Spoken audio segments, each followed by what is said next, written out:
Hello YouTube mechanics. Today I've got a Honda Accord 2013. It's got a rear caliper that's seized. I'm sure you can see I've already zipped off the tire. So the impact gun didn't blow your eardrums. It's scored the rotor quite a bit. Actually there's no pad left at all. It's metal on metal. So today we're going to replace the rotor, the pads, the caliper, and the flex line. I like to replace the flex line at the same time as the seized caliper, because sometimes the flex line can cause a simulated seized caliper even though it's not, because it'll let pressure through and not release it. So we'll get started with taking the caliper off. So on the back side of this caliper is two 12mm bolts.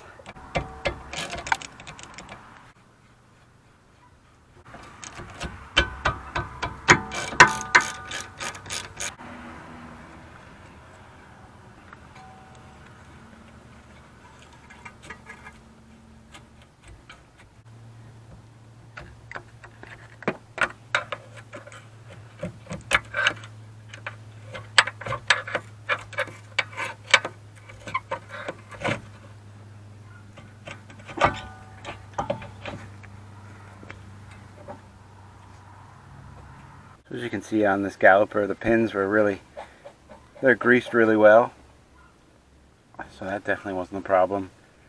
It's more than likely the piston.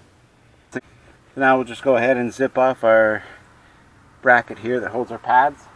The two bolts on the back of this bracket are 17, so I'm going to take them off. I'm going to use the air ratchet. I'm a professional mechanic, not a video editor, so I'll do my best to try and not blow your eardrums out. On this bracket bolt here, there's a ball joint and the cotter pin kind of in the way. I guess you could take the cotter pin out. I'm not sure how much more room that would give you, but you can't really get a socket on it to break it loose. I had to put a wrench on it just to break it loose, but I believe that I could take the put the socket on it now to get it out now that it's broke free.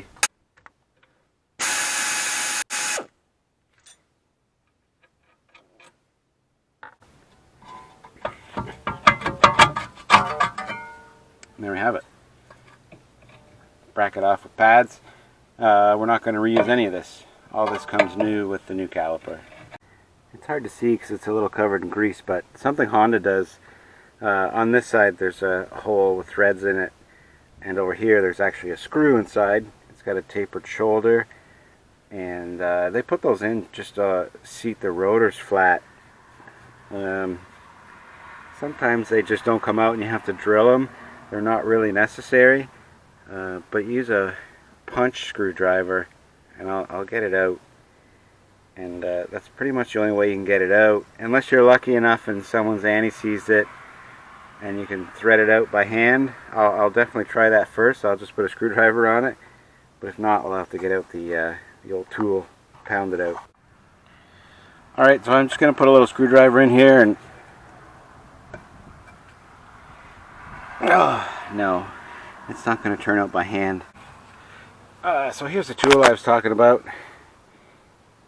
You use your hammer and pound the back end of it, and as it pushes in, you can either loosen or tighten.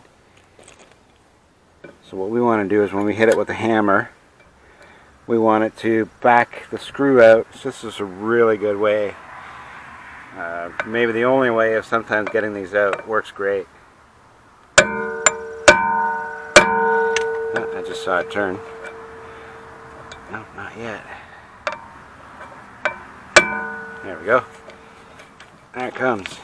Yeah, this thing works amazing. There was no anti-seize on the screw, but we'll be sure to put some in when we reinstall it. Alright, our rotor's off. So now we just have to disconnect the parking brake cable from the caliper. There is a bolt on the back side here that holds the emergency brake cable to the caliper, which we'll have to undo. And also we have to undo this clip, or the cable from this clip it sits in, which will be easy once we take this 12 mil bolt out.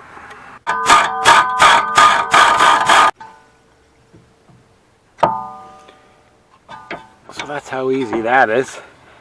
And this just requires a bit of a twist to get it off of the hook. It is a little bit rusty, but there we go.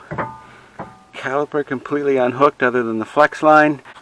There's a 12 mil bolt back here we have to take out that the flex line holds onto the strut assembly with. And once that's out, then we'll take off our brake line, which looks good. This car's been oiled. It shouldn't be a problem getting that out. I'm just going to go ahead and undo this brake line.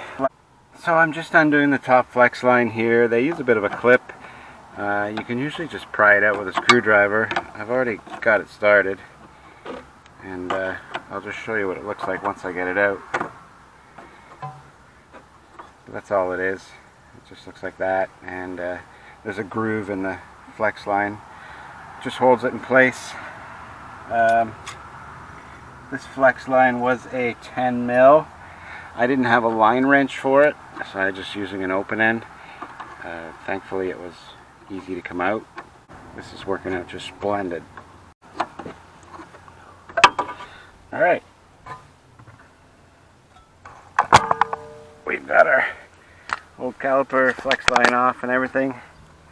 So now we're going to get our new caliper here. She's a beauty. We got our new flex line. And it's time to reinstall. Alright, so I've just pushed my flex line back into place. It does only go in one way. It's got a flat side to it there, and that faces back on this bracket. I'll just go ahead and put that towards the back, and then this little clip that we took out earlier, it faces this direction. So we'll just go and slide that in. I might need to give it a little tap.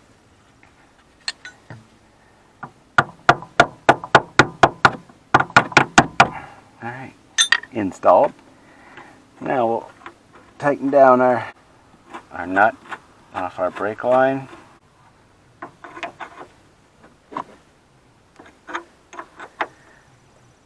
One of the reasons why this flex line is grooved is so that you can actually tighten your nut and not have to hold the flex line while you're doing it.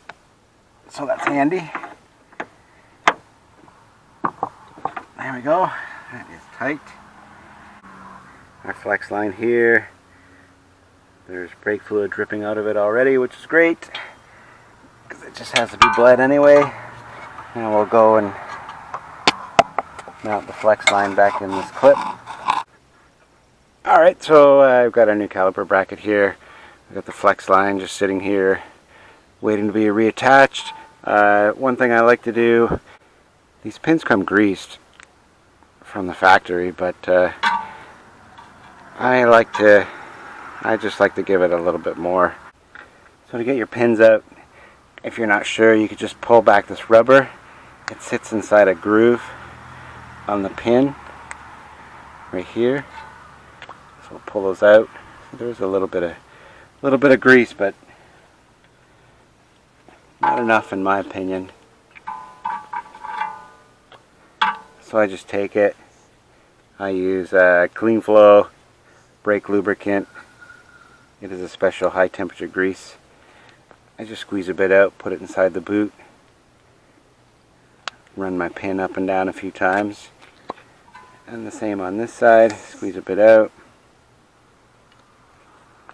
put it on the inside. That's it. Now, just for ease of access, I like to put some anti-seize in the grooves where the pads sit, right here. That way there, it'll keep them moving longer than not doing this.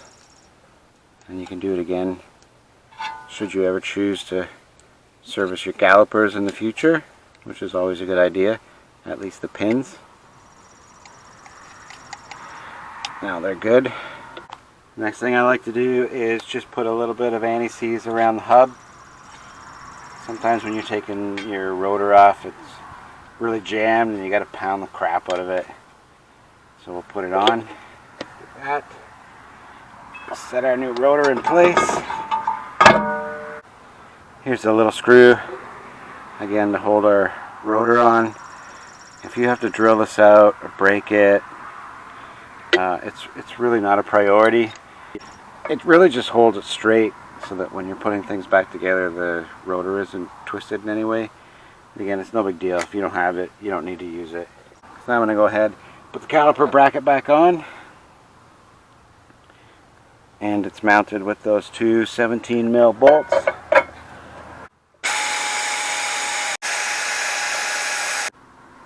So the next step I'm going to do is put my pads in place.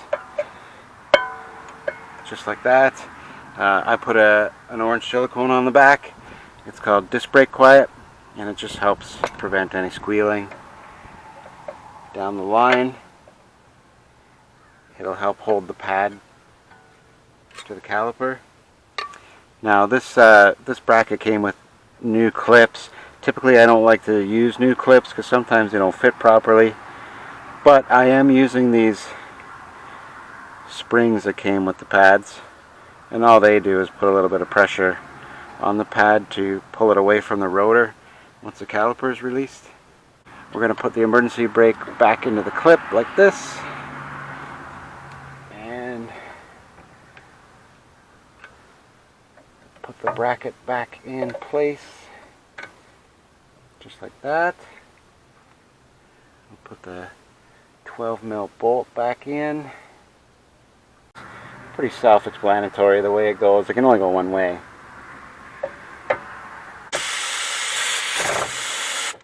There we go.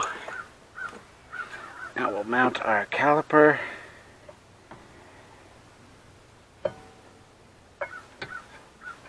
Just like that. It's perfect. So we're just going to put some anti-seize on those as well. Like that. And these are the same, they're just 12mm.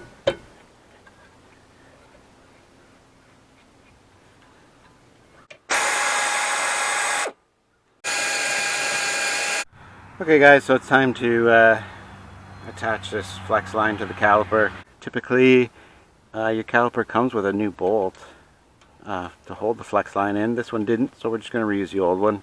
Nothing wrong with it. But the important thing is it comes with copper squish washers. So we want to put one on the nut first, and then we want to put one on below the flex line, like that. Make a little sandwich. And there's only one position this thing can go on. It's got a little bracket off the side here that goes into a hole into the back of the caliper. Now this is 14mm. I'm just going to zip it in quick with the gun. And then I'm going to hand tighten it, just so I know how tight it is. There might be a torque for it, but after doing a bazillion of these, you just kind of know when tight's tight. And that's that. So we'll just take our cap off our bleeder screw, and we'll crack that screw so we get fluid out. It's a 10mm. So I was hoping I could get this to gravity bleed, but it doesn't look like it's going to on its own. So it's going to require two people to bleed it. I don't have a second person here right now, so I can't share that. But I'm sure that's something you can look up, how to bleed brakes. There's probably a bazillion videos out there about it. But anyway, that's it for doing a rear caliper on a Honda Accord. Pretty simple. So now all we're going to do is I have to go to the other side, change the pad and rotors. Pretty simple. It's exactly what I did over here, minus changing the caliper, and it's just that easy.